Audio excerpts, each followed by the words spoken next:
Hello दोस्तों, रोज़ की तरह आनंद लेखनी ब्लॉग में आपका हार्दिक स्वागत है। सबका अभिनंदन है। सबके मंगल भविष्य की कामना के साथ आज दोस्तों शनिवार का दिन है और भाद्र मास की कृष्ण पक्ष की 10वीं तिथि है।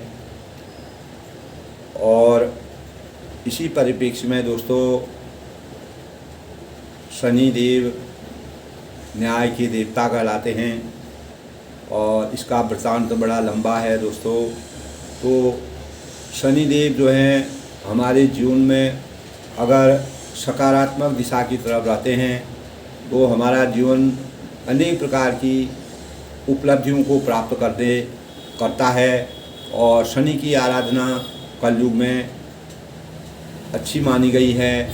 शनि की आराधना से हम अनेक प्रकार के व्याधि है, रोग है, अनेक प्रकार के कष्टों से और अनेक प्रकार के बीमारियों से ग्रस्त रहते हैं तो हमारा जीवन अस्वस्थ हो जाता है। तो शनि की आराधना करने से और शनि का जप करने से हमारी सब इस प्रकार की जो भी हमारे शरीर में बाधाएं आती हैं, परेशानियां आती हैं, कठिनाइयां आती हैं, उनको शनिदेव दूर करते हैं। और हम सभी पर शनिदेव की कृपा बनी रहे, सबका जीवन अच्छा रहे, स्वस्थ रहे। और इसी कामना के साथ दोस्तों हमारे सबसे पहले आज के प्रसंग में मैं आपको बताऊंगा कि संतुलित मन स्थिति, हमारे मन की संतुलित स्थिति क्या है। यानी शांति और संतोष को प्राप्त करने के लिए, शांति का आभास करने के लिए और संतोष की अनुभूति को प्राप्त करने के लिए हमारे मन स्थिति में किस प्रकार से परिवर्तन हो, हमारी बुद्धि है, हमारा सामर्थ्य है, हमारा वैभव है, कीर्ति है, संपत्ति, इन सब की दोस्तों हमारे जीवन में बड़ी उपयोगिता है। पर ये सभी मिलकर एक संतुलित शांत मनस्थिति की क्षमता नहीं कर सकते हैं। इतना होने पर भी ये एक संतुलित, इतनी चीज़ें होने पर भी एक शांत मनस्थिति की क्षमता का सूचक नहीं है। दोस्तों हमारी उपलब्धियां अनेक प्रकार की हैं, जैसे स्वास्थ्य है, इसका हमें ध्यान रखना चाहिए। स्वास्थ्य है, बुद्धि है, जब हमारा स्वास्थ्य ठीक रहेगा तब हमारी बुद्धि काम करेगी। सामर्थ्य है, वैभव है, कीर्ति है। तो अनेक प्रकार के इस प्रकार के भाव हैं जो हमारे जीवन में सफलता के और सार्थकता के द्योतक माने जाते हैं। और इनमें सबसे आशु की वस्तु दोस्तों हमारे जीवन की यह है कि मन की शांति। जब तक हमको सब कुछ मिला, धन मिला, वैभव मिला, साहस मिला, धैर्य मिला, जब तक हमारे अंतः मन में इन सब चीज़ों की उपलब्धि के बाद जब तक हमारे अंतःकरण में मन की स्थिति, मन की शांति नहीं होगी, तब तक हम किसी भी उपलब्धि को प्राप्त करते हैं वह हमारे लिए निरर्थक साबित होते हैं। इसीलिए संतुलित मन स्थिति के लिए मन की शांति होना नितांत आवश्यक है। दोस्तों बुद्धि है, वैभव है, संपत्ति है, स्वास्थ्य है, कीर्ति है, इसको प्राप्त करने के लिए मनुष्य जीवन पर्यंत प्रयत्न करता रहता है, अनेक प्रकार से प्रयत्न रहता है। और वह सफलता और असफलता इन्हीं के बदौलत वह अपने जीवन में सफलता और असफलता की उपलब्धि को प्राप्त करता है। कहीं पर सफल होता है, कहीं पर असफल हो जाता है। तो हमारी जो बौद्धिक क्षमता है उसका विकसित होना हमारे जीवन के लिए बहुत ही ज़रूरी है। वैभव संपत्ति प्राप्त करने के लिए व्यवसाय का हम व्यवसाय का सहारा लेते हैं और अनेक प्रकार का व्यवसाय करते हैं। कीर्ति और सत्कार्यों, हमको अच्छे कार्य करते हैं, उससे हमारे जीवन में अनेक प्रकार का यश और कीर्ति की प्राप्ति होती है। तो सब हमारे जीवन में सफलता की कामना, प्रत्येक मनुष्य के हृदय में अपने जीवन में सफलता की कामना का श्रेय होता है। और मन की शांति की बात तो अधिकांश व्यक्ति करते हैं, बहुत करते हैं।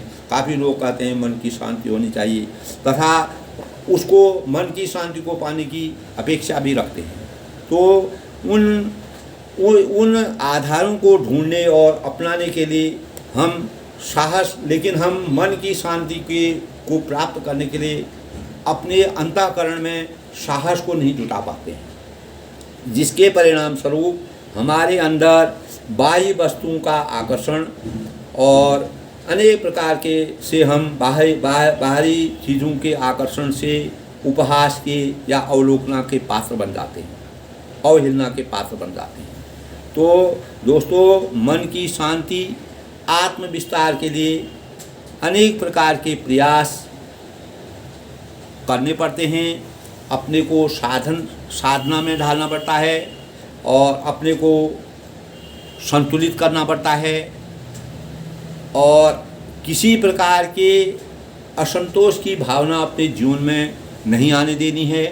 जिस प्रकार सूर्य के प्रकाश से हमें, सूर्य की रोशनी से हमें ऊर्जा पर्याप्त रूप में मिलती है, पूरे विश्व को मिलती है, और प्राणियों में जैसे वनस्पति है उससे हमारे जीवन का क्रम चलता है और हम अपने जीवन को सुचारू रूप से चलाते हैं। इसी प्रकार हमारे जीवन की सफलता का सबसे बड़ा सूत्र दोस्तों मन की शांति है। यानी जब तक हम कोई भी कार्य करते हैं, किसी प्रकार का भी कोई कार्य करते हैं, अगर हमको थोड़ी भी प्राप्ति होती है, कम भी प्राप्ति होती है, और हम किसी भी कार्य में हाथ डालते हैं, उसकी शुरुआत करते हैं और उसमें हमको थोड़ा भी अगर हमको प्राप्ति होती है या किसी कारण से हमको प्राप्ति नहीं होती है, तो हमको अपनी मन की शांति को विचलित नहीं करना चाहिए। मन में शांति और धैर्य का आसार बनाए रखना चाहिए। यही हमारी जीवन के लिए जितने प्रकार के हमने वैभव, धन और जो भी चीज़ हम प्रत्येक आदमी को अपेक्षा होती है कि हम ऊंचे बने, हम आगे बढ़ें, हम कीर्ति यश प्राप्त करें और अपना यश प्राप्त करके दुनिया में अपना नाम कमाएं, दुनिया में हमारा गान हो, हमारी प्रशंसा हो। लेकिन इतना होने पर भी अगर मानव के अंदर मन शांति नहीं है, मन की शांति नहीं है, तो वह सब निराधार है। इसलिए दोस्तों, संतोषम परम सुखम, यानी कम चीज़ मिलने पर भी अगर आपके हृदय में संतोष की प्राप्ति है। साधु हैं, ऋषि हैं, मुनि हैं, जो अनेक प्रकार की कंदराओं में अपना जीवन व्यतीत करते हैं, जीवन भर जो है अगर उनको जो कुछ मिल जाता है उसी में वह संतोष की आवृत्ति करते हैं। यानी वह अपने अंतःकरण से मन की शांति उनके हृदय में होती है। वह जिस स्थिति में है वहीं पर, क्योंकि वह भगवान की भक्ति में रत रहते हैं। भगवान उनके विषयों में, उनके शरीर में, उनके इंद्रियों में भगवान की भक्ति के भाव संचालित हो जाते हैं। जिस प्रकार हमारे शरीर में खून प्रवाहित होता है, खून का सर्कुलेशन होता है, उसी प्रकार भगवान की भक्ति का सर्कुलेशन उनके शरीर में रहता है। इसीलिए उनको मन की शांति के अलावा किसी प्रकार की धन वैभव की जरूरत नहीं है। इसीलिए दोस्तों, कोई भी चीज़ हमको जीवन में प्राप्त हो रहा हो या नहीं हो रहा हो, जितना हो रहा हो, जितना नहीं हो रहा है, उसी में हमको संतोष रखना चाहिए। प्रयास मनुष्य का सबसे बड़ा कर्तव्य है और प्रयासों से हम अगर अधिक भी प्राप्त कर सकते हैं, उस स्थिति में भी हमको मन की शांति को कभी भी विचलित नहीं करना है, मन में शांति बनाए रखना है। ये हमारे जीवन को संतुलित करने का सबसे बड़ा माप है, परिमाप है। इसी से हम जीवन में अनेक प्रकार की उपलब्धियों को प्राप्त कर सकते हैं और अपने जीवन को संतुलित कर सकते हैं। कल के प्रकरण में दोस्तों, प्रसंग में हमने, जैसे कि आपको मालूम है कि शत्रुपा और मनु जो थे, उन्होंने भगवान की भक्ति से इस प्रकार का वरदान प्राप्त कर लिया कि भगवान ने कहा कि मुझे पुत्र रूप में आपके घर में जन्म लेना पड़ेगा, और मैं ही आपके, इस प्रकार का वरदान उनको प्राप्त हो गया। क्योंकि उनके मन में केवल भगवान के प्रति श्रद्धा थी, विश्वास था, लगन थी, और अनेक प्रकार के उन्होंने पूरे राजपाट को छोड़ करके इसी प्रकार उन्होंने पहले राजा के मन की भाव ली। उन्हीं भावों से प्रेरित होकर उनकी पत्नी धर्मपत्नी जो शत्रुपा थी, उन्होंने भी कहा कि राजा ने जो बात कही कि हमको आपके ही समान, आपके ही से गुणवान, आपके समान धैर्यवान, आपके वहाँ समान विशाल व्यक्तित्व वाला पुत्र चाहिए, हमको उस पुत्र की आवश्यकता है। तब भगवान ने प्रसन्न होकर के कहा कि मुझे ही आपके घर में जन्म लेना पड़ेगा। और सोई सुख, तब उन्होंने कहा कि सोई सुख, सोई गति, सोई भगति, सोई निर्जरण स्नेह, सोई विवेक, सोई रहन प्रभु, हमें कृपा कर दे। यानी हे प्रभु, वही सुख, वही गति, वही भक्ति और वही अपने चरणों में प्रेम, वही ज्ञान और वही रहन सहन कृपा करके हमें दीजिए। उसी प्रकार का हमको जीवन चाहिए, हमको और कुछ नहीं चाहिए। भगवान में जो वास्तविक शक्ति होती है, वही उसी का हमको आनंद लेना है, उसी का हमको गुणगान गाना है। तब भगवान कहते हैं, सुनि मधु गुड़ रुचिर बर रचना, कृपा सिंधु बोली मधु वचना, जो शुभ रुचि तुम्हारे मन माही, मैं सो दीन सब संशय नाही। यानी तब उनकी सदरूपा की बातों को सुनकर के कोमल और गूढ़ मनोहर श्रेष्ठ वाक्य रचना सुनकर कृपा के समुद्र भगवान कोमल वचन में बोले, तुम्हारे मन में भी जो कुछ इच्छा है वह सब मैंने तुमको दिया, इसमें कोई संदेह नहीं समझना चाहिए। यानी आप लोगों के मन में जो संदेह है, किसी प्रकार का भक्ति भाव है, उसके अनुसार मैंने आप लोगों को वही वरदान दिया है। तो माँ तो विवेक अलौकिक तोरे, कबहु निमित ही अनुग्रह मोरे, बंदी चरण मनु कहूँ बहोरी, अवर एक बिनती प्रमोरी। यानी हे माता, मेरी कृपा से तुम्हारा अलौकिक ज्ञान कभी नष्ट न हो।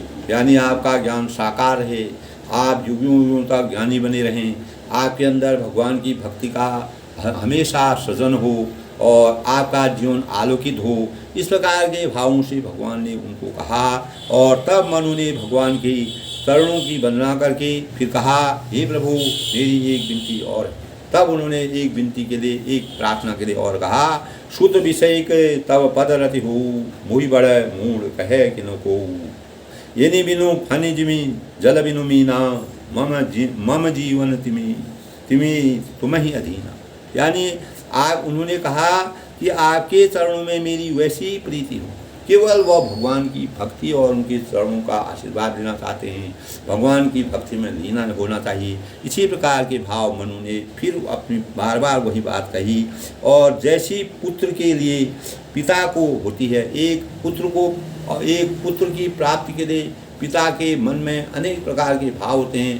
पुराने समय में दोस्तों पुत्र को ज़्यादा महत्व दिया जाता था और पुत्री को कम महत्व दिया जाता था। पुत्र होने पर बहुत ही खुशियाँ मनाई जाती थी। लेकिन आज के परिवेश में पुत्र और पुत्री में कोई अंतर नहीं है। आज पुत्री और पुत्र जो है वह आपस में कंधे से कंधा मिलाकर जाते हैं। जो कार्य पुत्र कर रहे हैं वह भी पुत्र। किन्हीं कारणों से हमारे समाज ने नारी को पीछे कर दिया और नारी के कार्यों में विरोध लगा दिया और नारी को आगे बढ़ने से रोक दिया।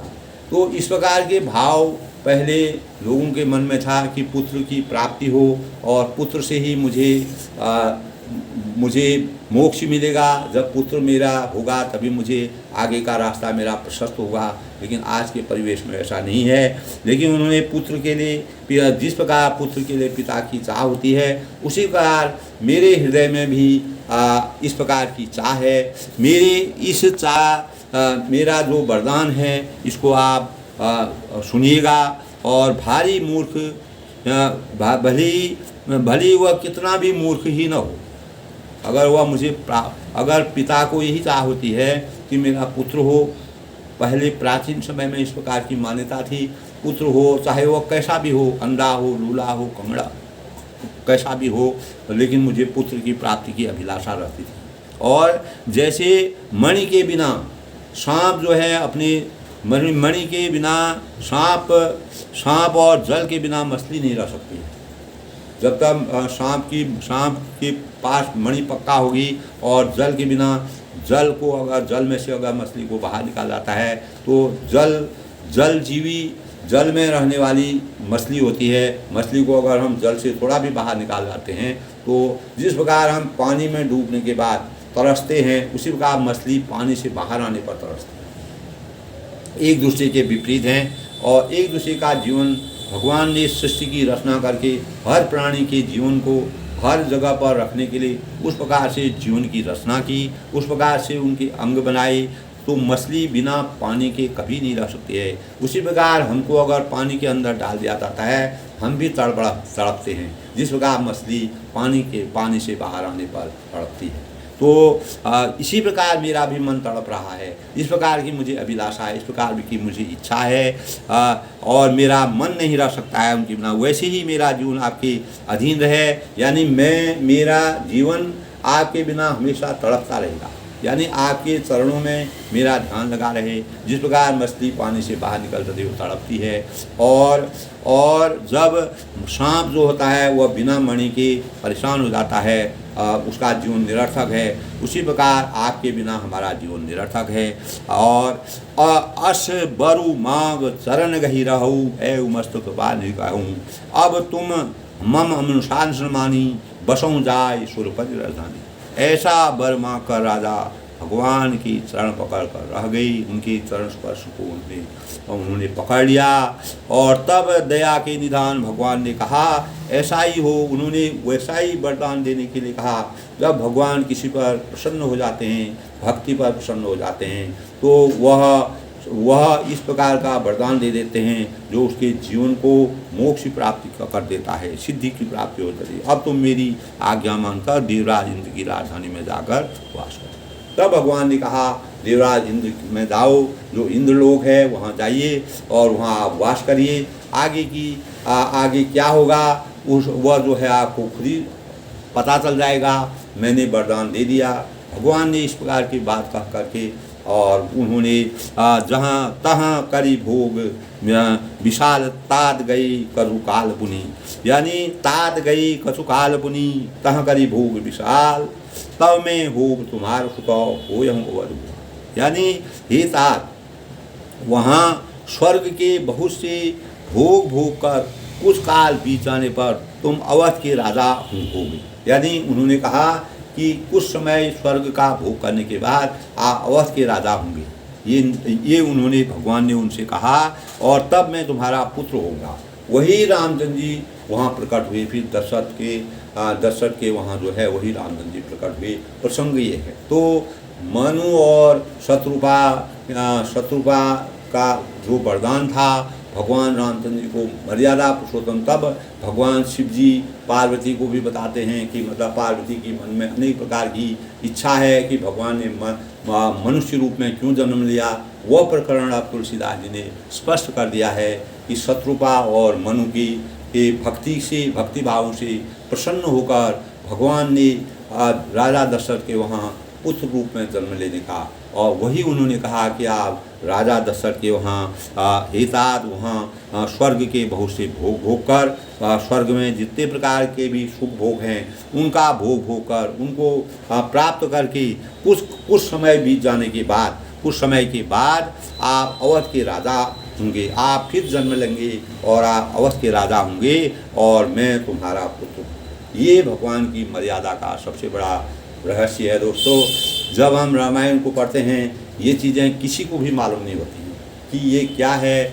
हम रामायण को तोता रटन की तरह पढ़ते हैं, लेकिन वास्तविक गूढ़ रहस्य क्या है, कहाँ से क्या है, बहुत बिरले लोगों को ही मालूम होता है जो इनका सूक्ष्म रूप से अध्ययन करते हैं।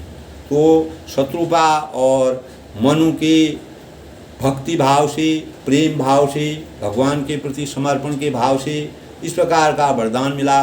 उन्होंने उनको इंद्रलोक में जाकर बस करके नए जन्म, जिस प्रकार पार्वती का बार बार जन्म हुआ, उसी प्रकार उन्होंने भी अपना बार बार जन्म लिया। भगवान रामचंद्र जी मर्यादा की रक्षा के लिए, इस संसार की रक्षा के लिए और इस संसार के में अवधूतों को पैदा करने के लिए, अनेक प्रकार के सज्जनों को पैदा करने के लिए भगवान ने इस प्रकार का अवतार लिया और अनेक प्रकार की राक्षसी माया का अंत करके देवदूतों को इस संसार में पैदा करके इस संसार का सृजन किया।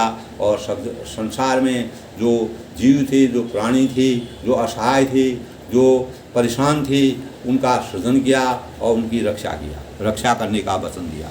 तब इच्छा मई नर भी तुम्हारी हो जाऊँ प्रकट निके तुम्हारी असन्न सहित देह धरिताता करे हूँ चरित भगत सुगताता।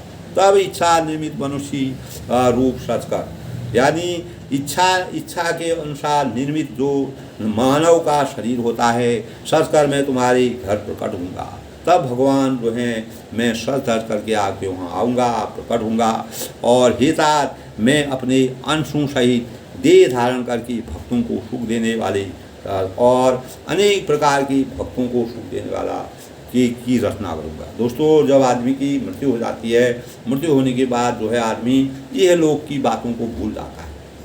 और ये जब वृत्तांत था तब उनको जब अनेक जगह इस प्रकार के प्रकरण आते हैं कि मनुष्य को अगर इतने जन्म जन्मांतर की अपने किस रूप में हम इस संसार में अवतरित हुए हैं उसका अगर ज्ञान होगा तो वह ऐसा हो नहीं सकता है।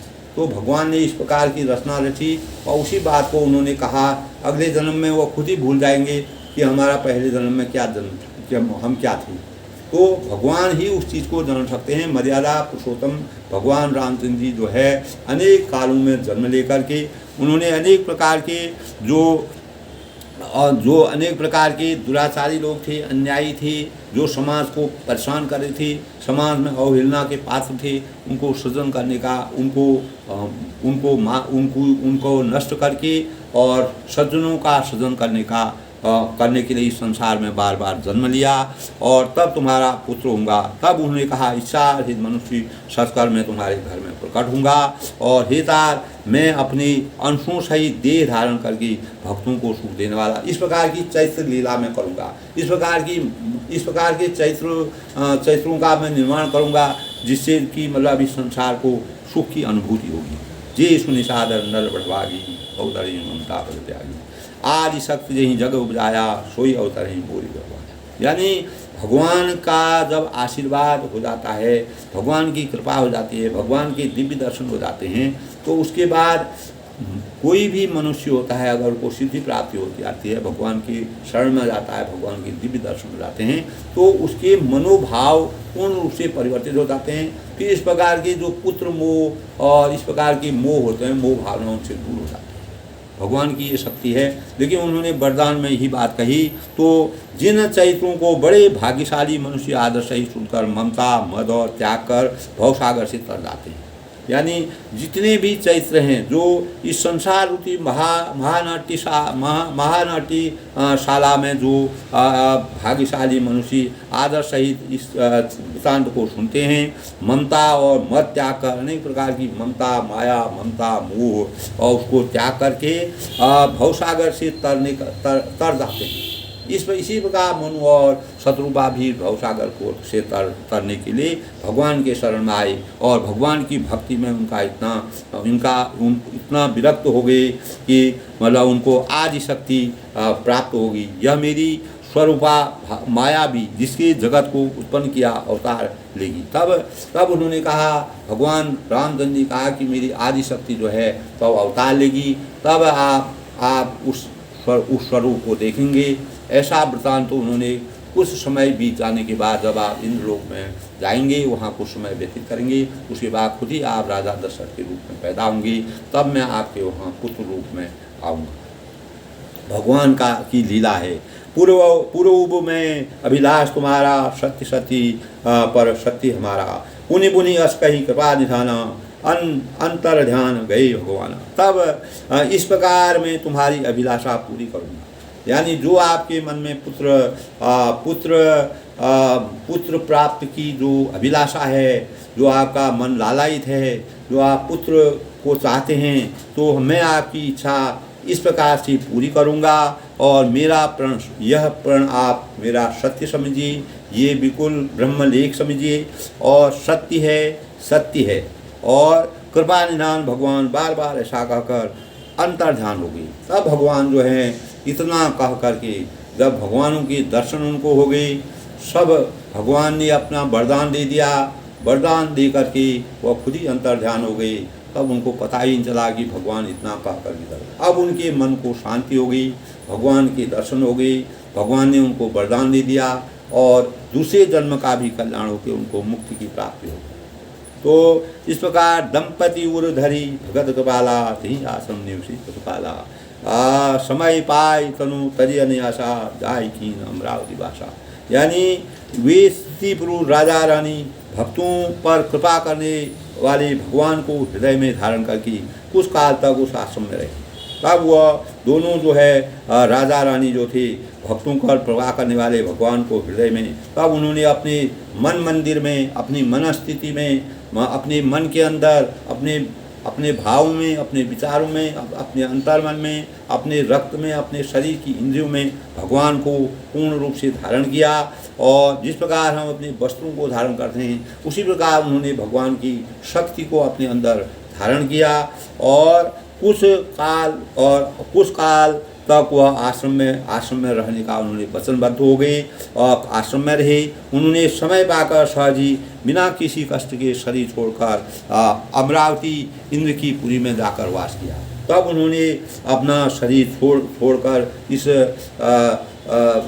शरीर को त्याग करके आत्मा जो है उनकी जो है, जब हमारा शरीर से आत्मा निकल जाती है तो वह दूसरे जन्म को प्राप्त होती है और शरीर जो है हमारा पंच तत्व से बना होता है, ये जो है यहीं रह जाता है और ये यहीं पैदा होता है, यहीं पर इनकी रचना होती है, यहीं पर एक ख़त्म हो जाता है और केवल हमारी आत्मा रहती है। वही आत्मा दूसरे लोग किसी भी जिसके कर्म अच्छे होंगे वह अच्छे देवलोक में जाकर के, इंद्रलोक में जाकर के अनेक प्रकार की सुख की प्राप्ति करते हैं और उनको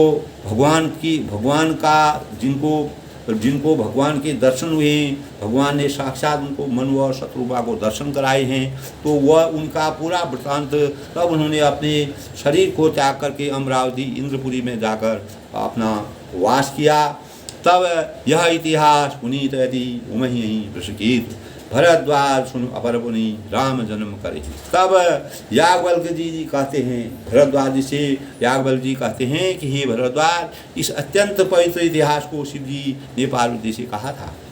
शिव जी ने पूर्व में ही जो इतिहास बना है, शत्रुपा और मनु ऐसे पैदा हुए और वह कह से पैदा हुए, उनके कितने पुत्र थे, उनको वह राजा थे और राजा होने के बाद उन्होंने पूरा राजमहल त्याग दिया और त्यागने के बाद उनके अंदर भगवान की भक्ति का रूप धारण किया और वह भक्ति भाव में आनंदित होकर के, भक्ति भाव में विलीन होकर के भगवान की आराधना करने लगे।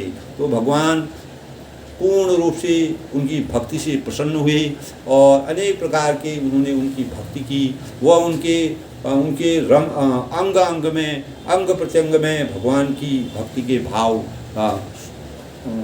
अलंकृत हो गए। तब भगवान ने साकार रूप में उनको दिव्य दर्शन दिए। तब उन्होंने कहा कि आपकी भक्ति से मैं प्रसन्न हूँ, आप जो भी वरदान मांगते हैं वरदान मांगिए। तब उन्होंने कहा कि हमको आप ही के ऐसा पुत्र चाहिए और आप ही के गुण स्वभाव, शील स्वभाव, गुण रूप रंग विशाल शरीर जो आपका है वो शील चाहिए। तब भगवान ने तथास्तु तो कह दिया, लेकिन भगवान को ये मालूम नहीं कि अब मुझे क्या करना पड़ेगा। तब भगवान ने कहा कि अब जब मैंने वरदान दे दिया है तो वरदान देने के बाद अब मुझे अगले जन्म में यानी आपके वहाँ पुत्र के रूप में मैं जन्म लूँगा, तभी आपकी मनोवांछित कामना पूर्ण होंगी। और उस भक्ति में वो लीन होकर के तब भगवान के स्वरूप को पूरा वर्णन करते हुए, भगवान का पूरा स्मरण करते हुए तब भगवान ने उनको अनेक प्रकार से, रामचंद्र जी उनको समझाया बुझाया और उनसे कहा कि आप जो है राजा दशरथ के वहाँ राजा दशरथ के रूप में अगले जब इंद्रलोक में जाएंगे तो वहाँ कुछ समय वास करने के बाद आप राजा दशरथ के पास जाएंगे और राजा दशरथ के वहाँ मैं आपके वहाँ इस भवसागर के अनेक प्रकार के अत्याचार, अनाचार और राक्षसी माया इसको अंत करने के लिए और मानव जीवन को सच्ची ऋषि मुनियों और अनेक प्रकार की सज्जन लोगों का उत्थान करने के लिए राजा दशरथ के वहाँ अवतार लूँगा और उसी अवतार से मैं संसार की अनेक प्रकार की मर्यादा की रचना करूँगा और तभी आप। और तब इस प्रकार याज्ञवल्क्य जी ने कहा कि भगवान शिव जी और शिव जी ने बार बार पार्वती जी को रामचंद्र के विषय में इस प्रकार के वृत्तांत बताए।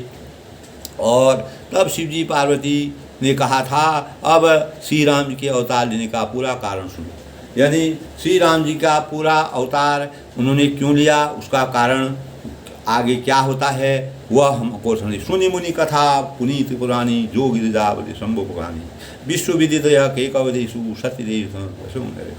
हे मुनि, वह पवित्र और प्राचीन, यानी याज्ञवल्क्य जी भरद्वाज से कहते हैं कि हे मुनि, वह पवित्र और प्राचीन कथा सुनो जो शिव जी ने पार्वती को कही थी। संसार में प्रसिद्ध एक केकय देश है, वहाँ सत्यकेतु नाम का राजा रहता और राज्य करता था। तो वहाँ केकय एक देश है, वहाँ पर सत्यकेतु नाम का एक राजा रहता था। तो शिव जी ने किस प्रकार का वृत्तांत पार्वती को बताया। धर्म धुरंधर नीति निधाना तेज शील बलवाना तेज भये जुगल गुरु वीरा सब गुण धाम महारंधीरा। वह धर्म की धुरी को धारण करने वाला और नीति की खान और तेजस्वी प्रतापी सुशील और बलवान था। और उसके 2 वीर पुत्र थे जो सब गुणों से के भंडार थे और बड़े ही रणधीर थे। इस प्रकार की गाथा जो है याज्ञवल्क्य जी ने भरद्वाज को बताया। तब राजधनी जो जेठ सुत आई नाम प्रताप भानु अष्टाही अपर सुतहि अरिमर्दन नामा भुजबल अतुल अतल नामा। यानी सत्य राज्य का उत्तराधारी जो बड़ा लड़का था उसका नाम प्रताप भानु था। जो उस केकय नगर जो था वहाँ पर सत्यकेतु नाम का जो राजा था, उनके राजा थे, वह राज्य करते थे और वह धर्म की धुरी को धारण करने वाला नीति की खान था, तेजस्वी था, प्रतापी था, सुशील था, बलवान था। और उनके 2 वीर पुत्र थे और उन्हीं पुत्रों का नाम, जिसका नाम प्रताप भानु था, दूसरे पुत्र का नाम अरिमर्दन था।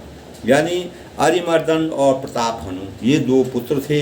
दोस्तों, बहुत ही गूढ़ रचना है इतिहास, किस प्रकार से मर्यादा को रचा, किस प्रकार से रामायण की रचना हुई, किस प्रकार से इस संसार की रचना हुई, किस प्रकार से सृष्टि का सृजन हुआ, ये सब चीज़ें हमको तुलसीदास कृत वाल्मीकि द्वारा जो संस्कृत में लिखा गया था उसको हिंदी में बहुत ही सरल रूप में तुलसीदास जी ने इस प्रकार का वृत्तांत लिखा है जो कि हर मानव के मस्तिष्क में आसानी से आ सकता है और उसका हम आनंद ले सकते हैं और उस गाथा को जान सकते हैं। तो राज्य का जो उत्तराधिकारी था प्रताप भानु, उसका जो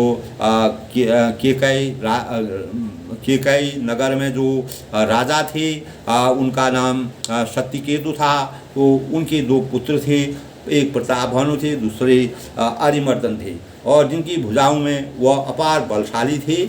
और अरिमर्दन नामा भुजबल अतुल अचल संगामा, और जो वृद्ध युद्ध में पर्वत के समान अटल रहता था। यानी कोई भी युद्ध होता था तो पहले ज़माने में राजा लोग आपस में अपने साम्राज्य की रक्षा करने के लिए अनेक प्रकार के दूसरे राजा से उनका युद्ध हुआ करता था। अपनी रक्षा और सुरक्षा करने के लिए हर राजा अपने वहाँ सेना रखता था। तो वही जो सत्यकेतु थे उनके 2 पुत्र थे, एक पुत्र का नाम प्रताप भानु था और दूसरे का नाम अरिमर्दन था। तो वह जो प्रताप भानु था वो बड़ा युद्ध में पर्वत के समान और अटल रहता था, यानी अपने विचारों में, अपने भाव में। इस प्रकार के भाव भगवान ने उनको इस प्रकार का वृत्तांत बनाया, इस प्रकार की सृष्टि की रचना की। तो उसको राज्य का उत्तराधिकारी जो बड़ा लड़का था उसको उत्तराधिकारी बना दिया। भाई ही भाई परम समिति सकल दोष छल वर्जित प्रीति जेठे सुत ही राज नवदीना हरिहित आव गौन बनगीना। तब भाई में बड़ा मेल और सब प्रकार से जो है सब प्रकार के दोषों और छलों से वो रहित थी। किसी प्रकार का विवाद नहीं था, किसी प्रकार का मन मिटाव नहीं था, किसी प्रकार की परेशानी नहीं थी। तो वो आपस में बड़ा मेल मिलाप करके रहते थे और उनके आपस में बड़ा प्रेम भाव था। और राजा ने जेठे पुत्र को, जो बड़ा पुत्र था, उसको राज्य दे दिया और आप भगवान के भजन के लिए वन को चल दिए। और जो सत्यकेतु थे वह उन्होंने भी जिस प्रकार मनु और शत्रुपा ने पूरा राज छोड़ करके अपना भगवान की भक्ति में चले गए, तो जो ये सत्यकेतु थे ये भी अपने दोनों पुत्रों को अपना उनको राज्य दे करके, उनको समर्पित करके, उनको उत्तराधिकारी बन के उन्होंने भी संसार से यानी वह भी उन्होंने भी संसार के सब प्रकार के मोह माया को छोड़कर भगवान भजन में लीन होने के लिए वन को चल दिए, वह भी वन को चल दिए। इस प्रकार के भाव जो है तुलसीदास ने सृष्टि की रचना में कितनी मर्यादा मर्यादा की रचना की गई, सृष्टि को कैसे रचा गया, सृष्टि में किस प्रकार से धीरे धीरे जब एक वंश होता है फिर दूसरा वंश आता है, तीसरा वंश आता है, इसी प्रकार वंशावली चलती है। इसी प्रकार सृष्टि की रचना भी इसी वंशावली के अनुसार आगे बढ़ी, किस राजा ने कहाँ पर क्या काम किया। तब प्रताप रवि भयउ न पाओ, जब प्रताप रवि भयउ न पाओ, फिर दुहाई दे प्रजापाल यदि वेद विधि करऊँ नहीं अगलेश। यानी जब प्रताप भानु जो वृष के जो सत्यकेतु के बड़े पुत्र थे तो वह बड़े बलशाली थे, अटल रहते थे, और प्रताप भानु जब राजा हुआ देश में उसकी दुहाई फिर गई, यानी चारों तरफ प्रशंसा होगी, लोगों को खुशी होगी कि उनको राजा बना दिया गया है, और वह वेद में बताई हुई विधि के अनुसार उत्तम रीति से प्रजा का पालन करने लगा। तो उसमें वेदों की मर्यादा के अनुसार, हमारे ग्रंथों की रचना के अनुसार और सृष्टि की रचना के अनुसार वह अपनी मर्यादा का पालन करते थे। जो प्रताप भानु थे, और उनके राज्य में पाप का कहीं लेश मात्र भी उनके राज्य में पाप नहीं था। इस प्रकार जो है इस प्रकार से उन्होंने अपने राज्य में शासन किया, और अपने माता पिता जो उनके जो सत्यकेतु थे और सत्यकेतु नाम के राजा थे, उन्होंने केकई देश के जो थे उन्होंने पूरा साम्राज्य छोड़ करके उसका उत्तराधिकारी अपने पुत्रों को बना करके, और उनके पुत्र जो थे बड़े बलशाली थे, और तब उनको वह प्रताप भानु जो थे राजा देश में यानी उनके अंदर इस प्रकार की शक्ति थी, वेदों की मर्यादा के अनुसार वो कार्य करते थे, और उसी कार्य को करते करते उन्होंने अपना जीवन जो है बिताया।